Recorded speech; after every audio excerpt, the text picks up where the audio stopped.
दोस्तों, आप देख रहे हैं एस2 मोटिवेशन। चलिए हमेशा की तरह एक टॉपिक पे बात करते हैं। आज है शिवरात्रि, बात करते हैं शिवरात्रि के ऊपर। आज मेरी और मेरे परिवार की ओर से महाशिवरात्रि की हार्दिक बधाई हो, शुभकामनाएं। भगवान शंकर से ना जाने क्या क्या सीखने को मिलता है मेरे दोस्त।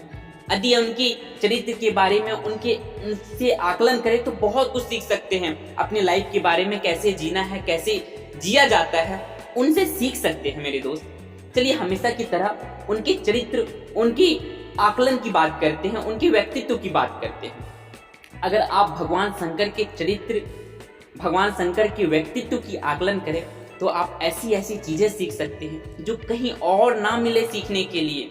हालांकि मेरी इतनी बुद्धि नहीं कि मैं भगवान शंकर के बारे में, भगवान शंकर के चरित्र और व्यक्तित्व का आकलन कर सकूं, लेकिन जितनी भी छोटी बुद्धि है उसमें अगर प्रयास करूं, कोशिश करूं, मेहनत करूं तो भगवान शंकर में इतनी कुछ सीखने को है कि बहुत कुछ सीखा जा सकता है। उसी के बारे में थोड़ी सी मैं बताने जा रहा हूं कि यदि आप आज हम सब कला भगवान शंकर के चरित्र और व्यक्तित्व से सीख सकते हैं, और इस कला का मैं नाम देता हूं सबको साथ लेकर चलने की कला।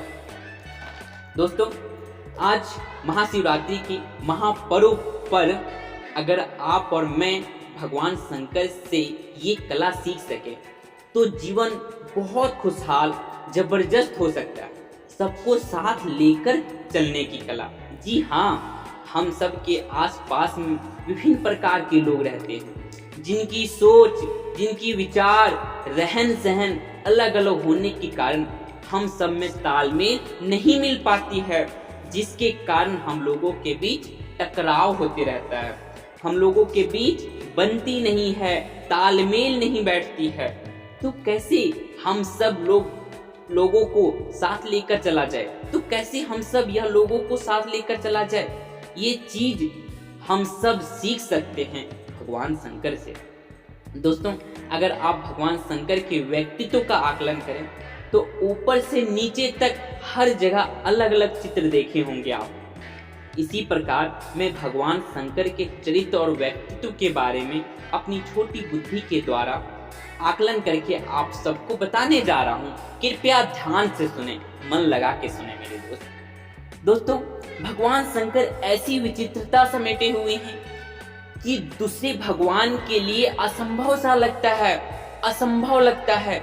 इसीलिए तो उन्हें महादेव भी कहते हैं। सभी देवों का देव महादेव कहते हैं उन्हें। अगर ऊपर से देखना शुरू करें तो भगवान शंकर को तो उनके जटाओं में गंगा निवास है, यानी कि जल। जी हाँ मेरे दोस्त, अगर आप भगवान शंकर के नीचे, थोड़ी सी नीचे मस्तिष्क पर रोशनी डालें तो उनकी तीसरी आंख दिखाई देती है, जिनके खुलते ही ज्वाला निकली है।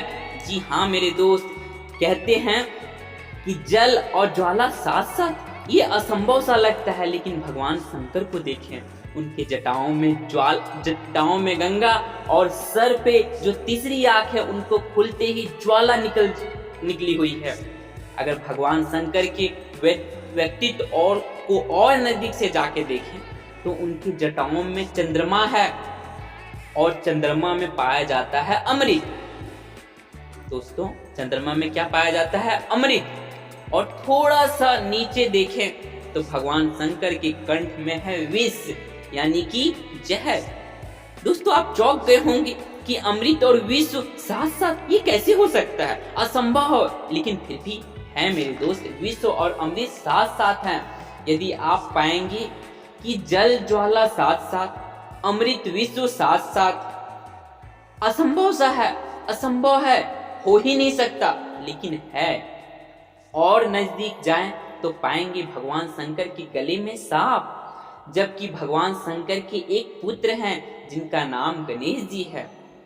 गणेश जी का सवारी चूहा मूषक है। मूषक हमेशा डरते रहते हैं कि कहीं सांप ऊपर से नीचे ना उतर आए। मूषक हमेशा डरता रहता है कि कहीं सांप नीचे आ जाएगा तो हमारी मृत्यु हो जाएगी, हम मर जाएंगे।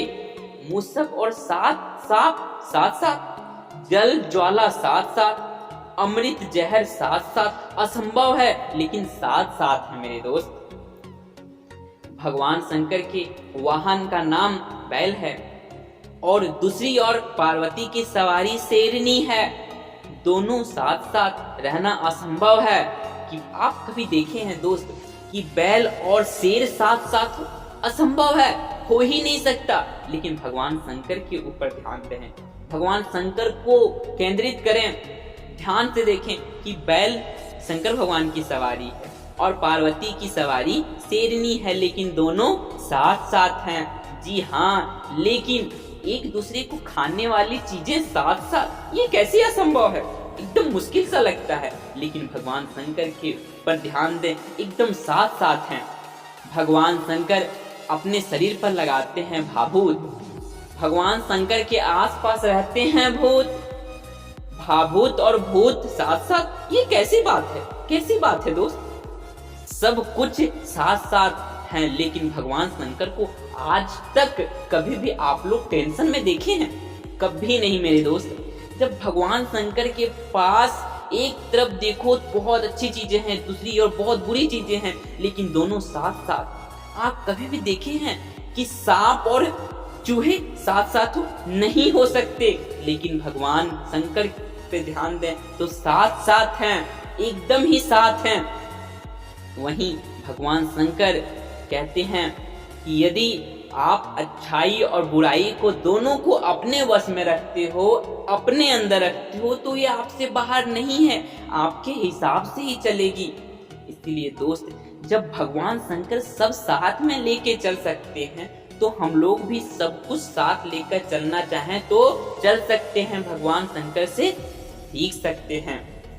दोस्तों, आज महाशिवरात्रि के महापर्व पर हम सब संकल्प लें कि हम लोगों को सभी को साथ लेकर चलना चाहिए, क्योंकि जिंदगी अकेले नहीं चलेगी मेरे दोस्त। इसीलिए कहते हैं कि छोटी मोटी लड़ाई जीती जा सकती है अकेले, लेकिन जहां युद्ध की बात होती है, लेकिन जब युद्ध की बात होती है तो आपको सेना की जरूरत पड़ेगी ही पड़ेगी। कहने का तात्पर्य यह है मेरे दोस्त कि आज के समय में होता ऐसा है कि हम लोग थोड़े से बड़े हो जाते हैं तो हम लोग अलग अलग रहना शुरू कर देते हैं, साथ में रहते नहीं हैं, जिसके कारण हमारे पास कोई भी प्रॉब्लम आती है, कोई भी दिक्कतें आती है, तो उस दिक्कतों का सामना अकेले ही करना पड़ता है, खुद लड़ना पड़ता है।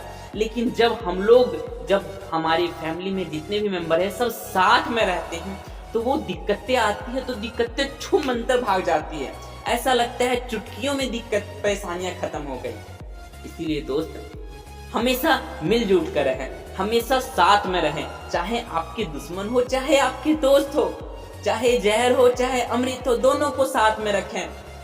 यह चीज आप भगवान से सीख सकते हो मेरे दोस्त। थैंक यू दोस्त। वीडियो अच्छी लगी हो लाइक करें, सब्सक्राइब करें, शेयर करें।